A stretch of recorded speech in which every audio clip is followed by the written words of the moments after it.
Without Europeans, Africans would still be savages living by hunting and gathering. That's what I would have believed, if I didn't know the real history of Africa.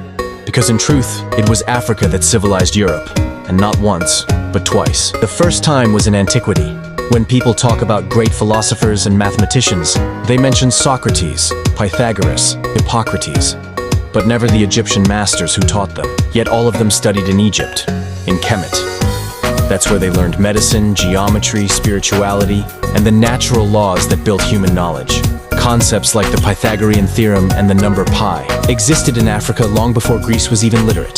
But history was rewritten. The African roots of civilization were erased, so Europe could call itself the cradle of knowledge. The second time came in the Middle Ages, when the Moors, a black African people from North Africa, entered Europe during its darkest age. They found filthy streets, disease, and chaos. And instead of conquering by the sword, they built baths, universities, libraries, and castles.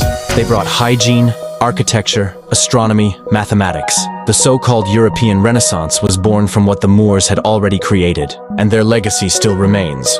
In the architecture of Spain, in the language, in the science, and even in symbols like the Corsican flag, which still carries the image of the Moor's head. Traces of Africa's light that Europe could never erase. So if you didn't know now, you know. Europe didn't civilize Africa. Africa enlightened the world. Follow for more.